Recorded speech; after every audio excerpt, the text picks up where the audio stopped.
¿Ah? Eh, bueno, hablemos un poco de epidemiología sobre la fiebre y el shock séptico. Vamos a tener pues que la sepsis es una de las causas principales de mortalidad y de el uso de recursos en el ámbito hospitalario. ¿Ah? Sus incidencias varía de acuerdo a diferentes estudios, a aquellos criterios que toman como diagnósticos para sepsis, la metodología de los estudios y la población estudiada. Es diferente la incidencia tanto en la edad neonatal como en la primera infancia, en los lactantes y en los preescolares. ¿Ah?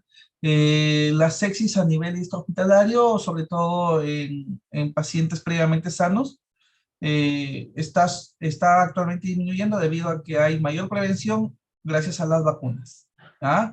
Como en ese momento, como en el seminario de la vez anterior, preguntaba, ¿no? Gracias a qué vacuna ha disminuido la incidencia de epiglotitis, ¿no? Es debido a la vacuna contra hemófilos influenzae, ¿no? Entonces esas cositas como que se han ido controlando y disminuyen el riesgo de sepsis extrahospitalario, ¿no? En el caso de las vacunas contra neumococo, contra meningococo, para algunos grupos especiales también disminuye, ¿no? El riesgo de sepsis extrahospitalarias, ¿no? En el caso de pacientes que ya tengan una comorbilidad de base, aquellos pacientes inmunocomprometidos, ya sea por una enfermedad reumatológica de los tejidos conectivos o hematológica, es más bien la que está en incremento, ¿no? Debido a que esos pacientes están predispuestos a con un sistema inmunitario bajo que puedan desencadenar enfermedades graves que lleven a sepsis. ¿Ah? Se dice que más o menos existe una incidencia que varía entre 22 y 60 casos por cada 100.000 niños, y en los menores de un año vamos a tener que esta se multiplica, ¿no? Es hasta 1.000 niños en algunas revisiones por cada 100.000 niños que hacen sepsis en edad pediátrica, ¿no? En los neonatos se dice que aproximadamente el 33% de los casos son de la edad neonatal, ¿no? Y que los menores de un año son entre 48 y 66% de los casos, ¿no? Y esto debido a que el sistema inmunológico de estos pacientes está en construcción, por así decirlo, ¿no? Entonces, es aquí en los que se abarca la mayoría eh, de la parte educativa de poder enseñar sexis en edad pediátrica, ¿no? Así como existe grupos que le llaman esto de lucha contra la sexis pediátrica, se da porque principalmente son estos los grupos etarios más comprometidos para hacer sexis de la edad pediátrica, ¿no? Y se dice que la mortalidad en el hospital puede llegar hasta ser un 7% de sepsis y hasta un 26% si hablamos de sepsis o shock séptico, ¿no? Y en la unidad de cuidados intensivos pediátricos se dice que aproximadamente el 23% de niños que ingresan por sepsis, ¿no? Y que la movilidad o la mortalidad global en estos pacientes que ingresan a la UCI pediátrica es de casi el 30%, ¿no? Y se dice pues que en los últimos años, debido a los estudios que se hacen y las definiciones para poder establecer cuando hablamos de sepsis neonatal, permite de que se disminuya, ¿no? Y además conocer más sobre sepsis neonatal, perdón, de sepsis en edad pediátrica desde el primer nivel de atención, para saber a qué momento vamos a derivar un paciente y qué paciente debemos derivar hacia eh, una atención especializada. Entonces, sobre sepsis en pediatría, en realidad los consensos o las definiciones no están actualizadas recientemente. Si ustedes ingresan a la Sociedad Española de Cuidados Intensivos Pediátricos, van a ver que hay una guía del año 2020 en la cual establece sobre el manejo, el diagnóstico y tratamiento de sepsis en edad pediátrica, y toma como base que la última definición más clara que se ha podido hacer es aquella que se hizo en el año 2005 con los criterios de Goldstein, ¿ya? Los cuales los vamos a mencionar más adelante, que en realidad establece primero sobre los parámetros de SIRS para la edad pediátrica, ¿no? Y con esto ya la definición o el diagnóstico de sepsis, ¿ya? Hay muchos consensos, hay nuevos consensos, hay nuevas revisiones, hay nuevos grupos de estudios para sepsis, pero más se abarcan en la edad adulta. De ahí es donde apareció el SOFA, el Q-SOFA, que de repente lo habrán visto en medicina, ¿no? Sobre sepsis en adultos, pero en edad pediátrica nos hemos quedado todavía teniendo como los mejores parámetros de valoración los del año 2005 de Goldstein, ¿ya? Entonces hablamos de definiciones para conocer esto. Bacteriemia va a ser la presencia de bacterias en el corriente sanguíneo. SIRS, como base para diagnóstico de sepsis o para definición de sepsis, es la respuesta inflamatoria sistémica que va a dar el cuerpo de acuerdo a una noxa, ¿no? A un proceso infeccioso, ¿no? Y que se dice que de los 4 criterios por lo menos debe cumplir 2. Dentro de ellos está la fiebre, que es la alteración térmica, perdón, la alteración térmica, y la leucocitosis, ¿ya? Cualquiera de ellos dos debe estar, además de uno más de los criterios, para poder establecer el diagnóstico, ¿no? Hablamos de alteración de la termorregulación cuando hay fiebre o temperatura más de 38.5, ¿ah? Cuando hay disminución de la temperatura por debajo de 36 grados centígrados, cuando hay taquicardia y esta se ve por encima de 2 desviaciones estándar para la edad del paciente. ¿Ah? No es importante de que ustedes se aprendan cuáles son los valores de frecuencia cardíaca que tienen los niños, de acuerdo a los grupos etarios, ¿ya? Porque esto lo van a aprender en la práctica clínica, ¿verdad?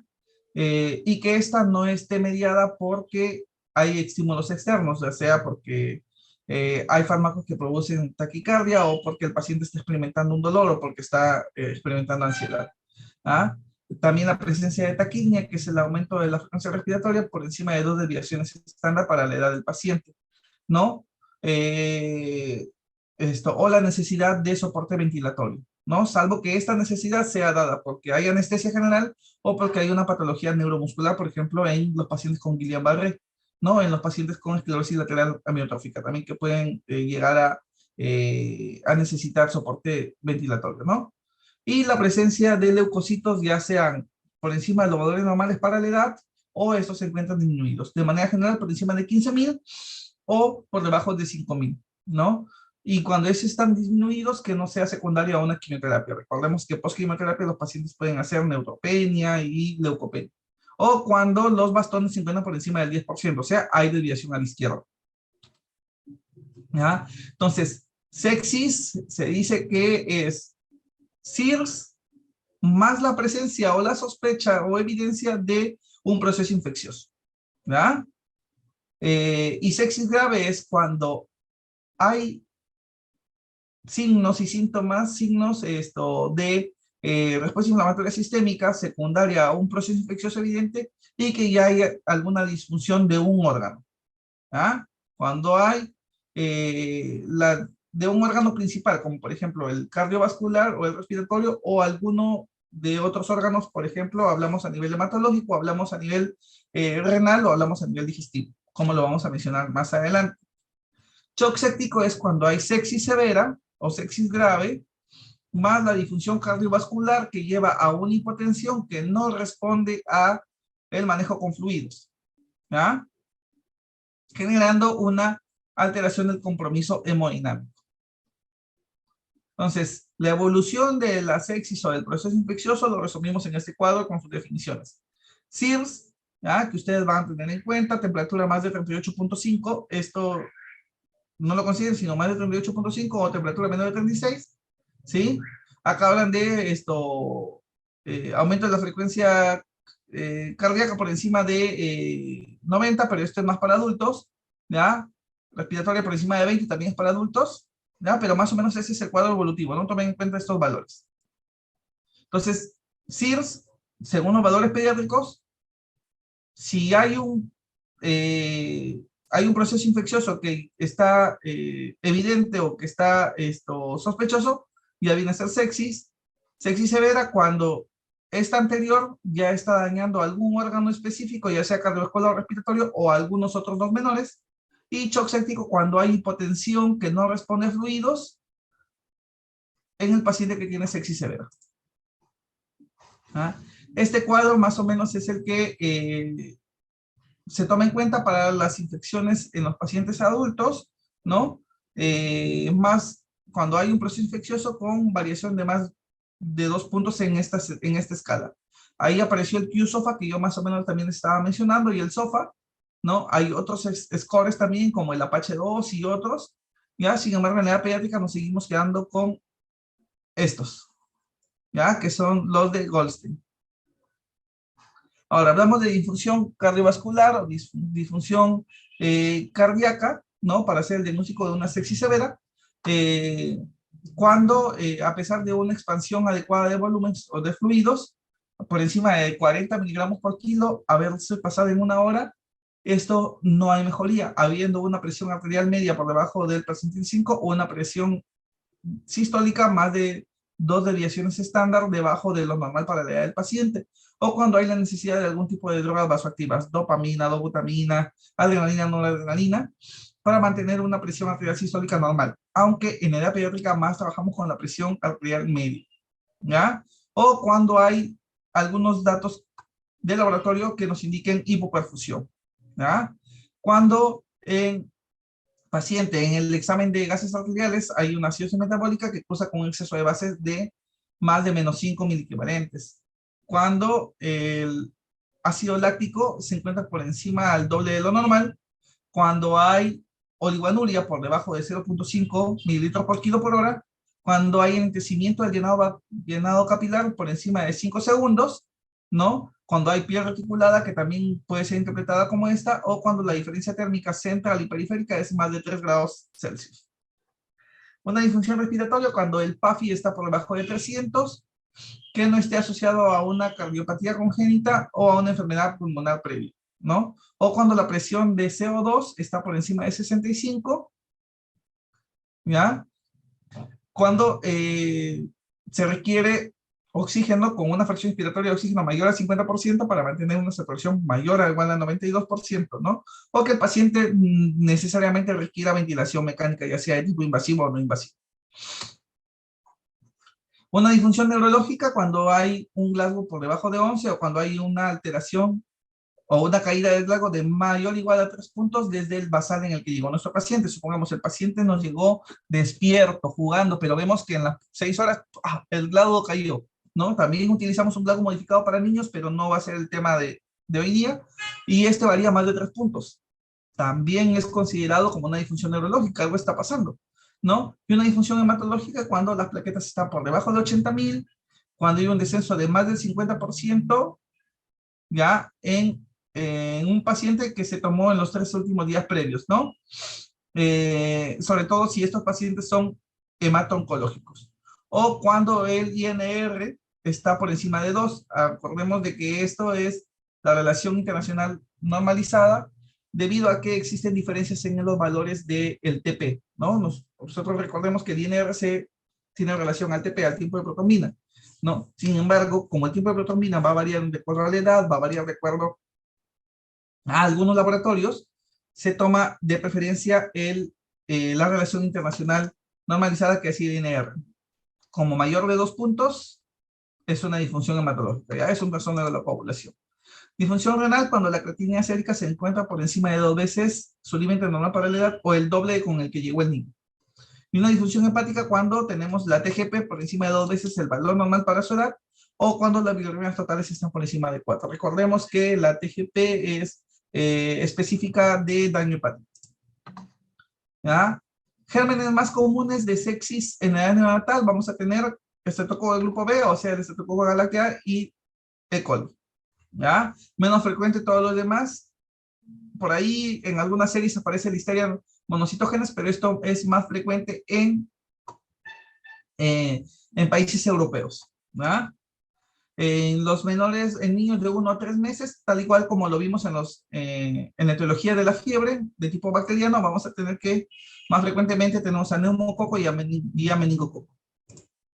En los pacientes de 3 a 36 meses, el más frecuente sigue siendo neumococo. ¿Ah? Y en los mayores de 3 años, tenemos a neumococo, estreptococo piógenes, staphylococcus aureus, y por ahí también aparece E. coli. La fisiopatología, vamos a tener que va a existir un foco de infección o un agente, una noxa, lo cual va a llevar a que a través de la síntesis de algunos productos de la pared bacteriana, de la membrana celular, principalmente de la pared bacteriana, a través de sus componentes como son los lipopolisacáridos y el ácido teitoico, sobre todo el lipopolisacárido que se va a unir a los receptores tipo TOL4, los cuales van a ser aquellos marcados, van a generar un estímulo en los marcadores mediadores primarios de procesos proinflamatorios como factor de necrosis tumoral alfa, interleucina 1, 6 y 8, los cuales pues van a generar que a través del proceso del sistema de coagulación, tanto la vía intrínseca como la vía extrínseca, ¿no? Disminuyendo así la fibrinólisis y van a generar la formación de trombo, lo cual va a llevar a la hipoperfusión y la generación de aquellas zonas con, por ejemplo, a nivel periférico, donde se va a evidenciar zonas equimóticas, zonas necróticas, los cuales pueden dar como respuesta a un proceso de una sepsis, ¿no? Y a través de la acción con el sistema de complemento, con una estimulación de los polimorfos nucleares, van a generar un daño capilar y daño endotelial. Todo esto finalmente va a llevar a cambios en el endotelio, a una vasodilatación, llevando pues a la disminución de la presión arterial, llevando al shock y finalmente todo esto a la disfunción multiorgánica. ¿Ah?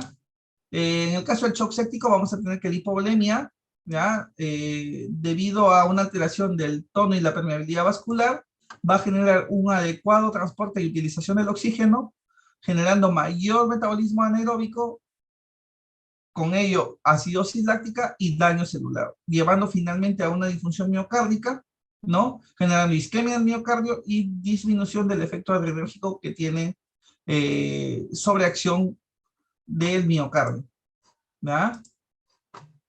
Ahora, el cuadro clínico que nos hacen sospechar de una sepsis, de una septicemia, vamos a tener que en los neonatos y en los lactantes son síntomas inespecíficos. La náusea, los vómitos, la fiebre, la diarrea, la irritabilidad son síntomas que pueden aparecer en cualquiera de ellos, incluso en procesos bacterianos o procesos virales. Son síntomas inespecíficos. ¿Ya? Sin embargo, que el niño luzca realmente enfermo, sí son altamente sospechosos, ¿no? Pero de manera general los síntomas son inespecíficos. ¿Ya? La presencia de púrpura, o sea, la presencia de zonas equimóticas purpúricas a nivel periférica, nos hacen bastante sospechar, además de la presencia de petequias y fiebre, de una enfermedad por meningococo, ¿no? Ahora, existen diferentes tipos de shock. Lo vamos a tocar netamente por ser académicos, porque en realidad ya no se habla mucho de shock frío y shock caliente, sino simplemente shock, pero por temas académicos vamos a seguir mencionando shock caliente y shock frío. ¿Ya? El shock caliente, por obvias razones, va a tener las mismas características clínicas en algunos aspectos como mal estado general, aumento de la frecuencia cardíaca y o respiratoria, va a haber irritabilidad o alteración de estado de conciencia, oliguanuria o oliguria y una alteración cardiovascular con disminución del llenado capilar, ¿no? Pero en el caso del shock caliente, donde todavía tenemos tiempo para poder actuar, para poder empezar algunas drogas vasoactivas, para poder iniciar terapia antibiótica y que este pueda ser reversible, va a ser caracterizado, antiguamente conocido como la presencia de pulsos saltones y que las extremidades van a estar calientes. A diferencia del shock frío, donde los pulsos son débiles, ¿no? Son piriformes y las extremidades van a estar frías. Se dice que cuando el paciente llegó a un shock frío, el daño es irreversible. Entonces, el momento adecuado en el cual debemos actuar es en el shock caliente. ¿Ya? Es netamente para términos académicos porque ya no se habla de shock frío ni shock caliente.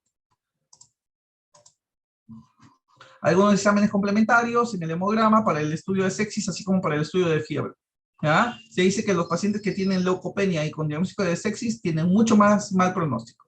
Y estos están relacionados a invasiones no solo bacterianas, sino sobreinfecciones de tipo virales o fúngicas. ¿Ya? Lo mismo con la procalcitonina, estamos hablando que es mucho más sensible, más precoz y mucho más específico que el PCR. Valor normal por debajo de 0.5. ¿Ya? Y el PCR, recordemos que esto no es más inespecífica y puede verse alterada en cualquier otra patología, no solamente infecciosa. Gol estándar, los cultivos. ¿Ya? El hemocultivo debe tomarse sobre los dos brazos, en el caso de la pediátrica, sobre los dos brazos, y estos deben ser tomados en el mismo momento, ¿ya? Y en el caso de los pacientes que tienen catéter venoso central, esto deben tomarse de allí mismo. No se debería tomar de otro acceso venoso periférico, sino del acceso venoso central. El estudio del cultivo de líquido cefalorraquídeo, sobre todo si hay una alteración o sospechamos de una afección meningial. ¿Ah? Y otros cultivos que pueden añadirse en el paciente con sepsis es los sorocultivos, el coprocultivo, el cultivo de líquido pleural, si es que el paciente cursa con derrame pleural, de líquido articular, si es que el paciente cursa con artrosis, artralgia, ¿no? Y aspirado traqueal, sobre todo si es que el paciente cursa con síntomas respiratorios. Criterios de gravedad, vamos a tener criterios clínicos y criterios laboratoriales en el paciente con sepsis. Si el paciente tiene menos de 3 meses, importante, los primeros 90 días, acuérdense, primeros 90 días. ¿Ah? Si el paciente tiene una gradiente térmica de más de 3 grados Celsius, de la diferencia de temperatura central con la periférica, alto, sospecha de shock, ¿no? Frialdad en las extremidades, alta sospecha de shock. El llenado capilar más de 3 segundos, alta sospecha de shock. ¿Ya? O de que va a ser una enfermedad sistémica grave, ¿no? O el empeoramiento rápido de la clínica del paciente, de la escala de Glasgow, ¿no? O cuando hay la presencia de lesiones purpúricas en piel. Y en el caso a nivel laboratorial, neutropenia, neutrófilo menos de 1000, leucopenia como leucocitos menos de 5000 o 4000, algunas literaturas, trombopenia, o sea, plaquetas por debajo de 100.000, cuando hay consumo de fibrinógeno, esto también alta sospecha de un proceso infeccioso grave, ¿no? Bueno, esto casi no lo tomamos en cuenta, pero a través de un estudio ecográfico vamos a ver que hay una depresión o poco colapso de la vena cava inferior, nos habla de hipoflujo y de que este paciente está entrando en shock. Son signos ecográficos previos que nos avisan a que el niño puede entrar en shock. Eso lo hacemos nosotros en la UCI pediátrica, por ejemplo. Hacemos un barrido ecográfico y tomamos en cuenta siempre el colapso de la vena cava. Si el colapso de la vena cava es amplio, es más de 0,25, si no me equivoco, alta sospecha de que el paciente está entrando en shock y que requiere volumen. Está entrando en depresión de volumen. ¿Verdad? El pronóstico de estos pacientes, como les comentaba, actualmente están habiendo muchas campañas educativas en la edad pediátrica, ¿ya? Sobre que todo pediatra o toda persona profesional de salud debe conocer sobre el diagnóstico precoz de pacientes que tengan clínica de sepsis, ¿ya? Ya que hasta el 12% pueden hacer sepsis severa, ¿no? Y más o menos el 80% pueden hacer shock séptico de los pacientes pediátricos en general, ¿ya? Y que esto se hace sobre todo para evitar secuelas neurológicas permanentes debido a la hipoxia, a los daños que se van a generar en el endotelio, ¿no? Y el hipoflujo a nivel cerebral, ¿no? Y debido pues a que se puede disminuir el riesgo de amputaciones de las extremidades en los niños debido a la necrosis por los trombos que se generan como parte de respuesta al proceso inflamatorio infeccioso. ¿Ah? El manejo de la sepsis y del shock séptico definitivamente es una emergencia médica, ¿ya? Hablamos de que en edad pediátrica para sepsis hablamos de las 6 horas de oro, pero en realidad nosotros decimos 1 hora de oro, ¿ya? La hora de oro de sepsis en pediatría, ¿ya? Importante que en estos pacientes la reposición de volumen y un tratamiento agresivo y precoz del proceso infeccioso, muchas veces empírico. Entonces, el manejo de estos pacientes son las medidas generales, el manejo del ABC, recordemos de que en sepsis, principalmente sepsis severa, vamos a tener una afección cardiovascular, una afección respiratoria. Entonces, vamos a hacer el manejo del ABC, ¿ya? Una administración de volumen más antibiótico-terapia empírica de acuerdo a la edad pediátrica, por eso es importante conocer cuáles son los gérmenes más frecuentes que afectan a estos pacientes, para saber qué antibiótico le vamos a colocar. Y la utilización de drogas vasoactivas desde la emergencia en estos pacientes, ¿ya? Y una corrección de las alteraciones electrolíticas y de los factores de coagulación si es que los hubiera. Entonces, el reconocimiento precoz del shock, importante, el manejo del ABC, de la vía aérea, de la parte circulatoria, y esto, en el caso de la vía aérea, con oxigenoterapia. Se recomienda colocar una máscara con reservorio o una máscara simple, si es que es esta final, más de 4 litros, pero se recomienda mejor la de reservorio, que se le da 10 litros por minuto.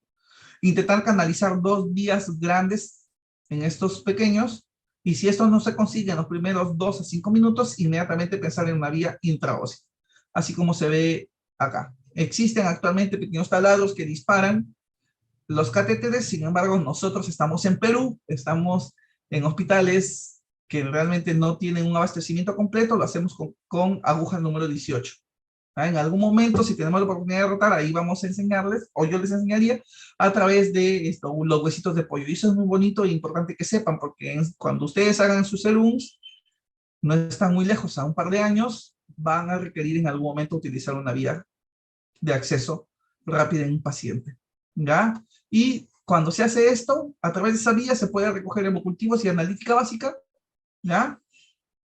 Y se dice que en esos pacientes no se debería intentar una vía central porque incrementa el riesgo de trombos. ¿Ya? Una vez que hidrataste tu paciente que ya se está recuperando, que ya por lo menos hiciste una reposición de volumen, ahora sí intenta colocar una vía central. ¿Ya? Importante esto. De repente, cuando ustedes le vengan una pregunta en un paciente que llega con shock, ¿cuál de los siguientes no debe hacer? Ahí te van a colocar eh, buscar acceso venoso central. No, eso es lo único que no se hace, ¿ya? Por el riesgo de trombos. Respecto al manejo del volumen o expansores de volumen, van a ver cristaloides, coloides, van a ver que se utilizan hasta incluso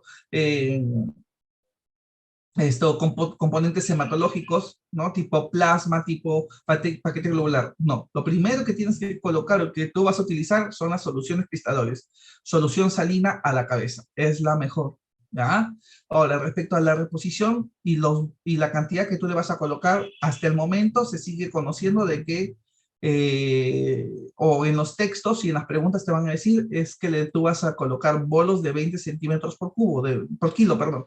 Sin embargo, recientemente la Sociedad Colombiana de Cuidados Intensivos Pediátricos recomienda la utilización de bolos de 10 mililitros por kilo, debido a que en la alteración que se da en el proceso con sepsis, en la alteración que se da a nivel renal y vascular, el darle dosis a 20 mililitros por kilo va a generar un tercer espacio, cosa que nosotros no queremos. ¿Ya? Entonces es mejor darle a 10 mililitros por kilo. ¿Ya? Pero eso ya queda para nosotros los pediatras que conocemos, pero sí se los quiero mencionar. ¿Ya?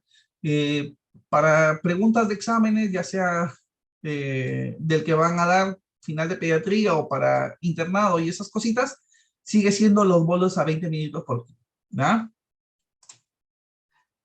Ahora, sobre la terapia antibiótica empírica, vamos a tener que si el paciente es neonato y llega con diagnóstico de sepsis, vamos a utilizar ampigenta o ampiamica. Si hay sospecha de meningitis, ampicef. ¿Ah?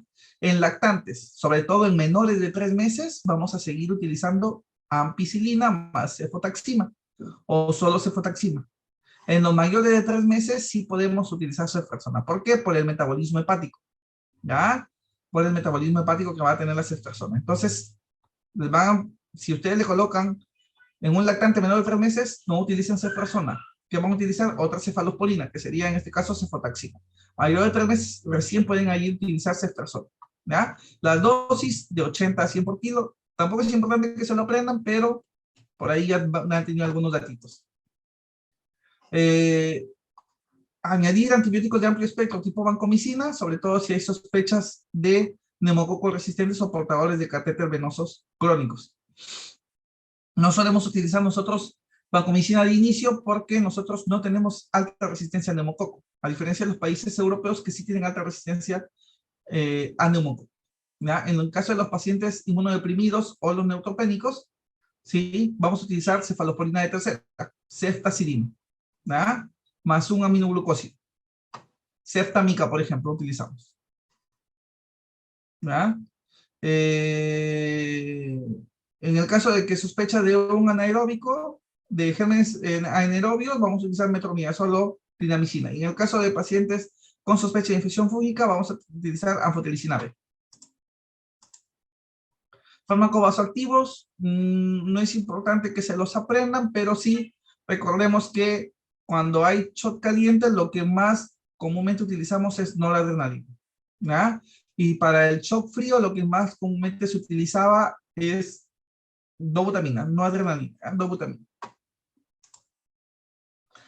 Utilización de ventilación mecánica, ya sea invasiva o no invasiva. Estamos en el caso de la invasiva a través de tubo endotraqueal y no invasiva a través de máscaras, ¿ya? O de interfaces. Y la corrección de trastorno de coagulación, tipo los electrolitos, las hipocalcemias, las hiponatremias y las hipocalemias, ¿ya? Y de los trastornos de coagulación, si hay TP prolongado, TTPA prolongado, acordémonos pues que en el TP va a actuar los factores vitamina K dependientes, que es de la vía intrínseca, y ahí utilizamos vitamina K, ¿no? Y cuando hay alteración del TTPA, utilizamos plasma flejo congelado, ¿ya? Y bueno, así terminamos sepsis y shock séptico. No sé si habrá alguna pregunta, alguna duda.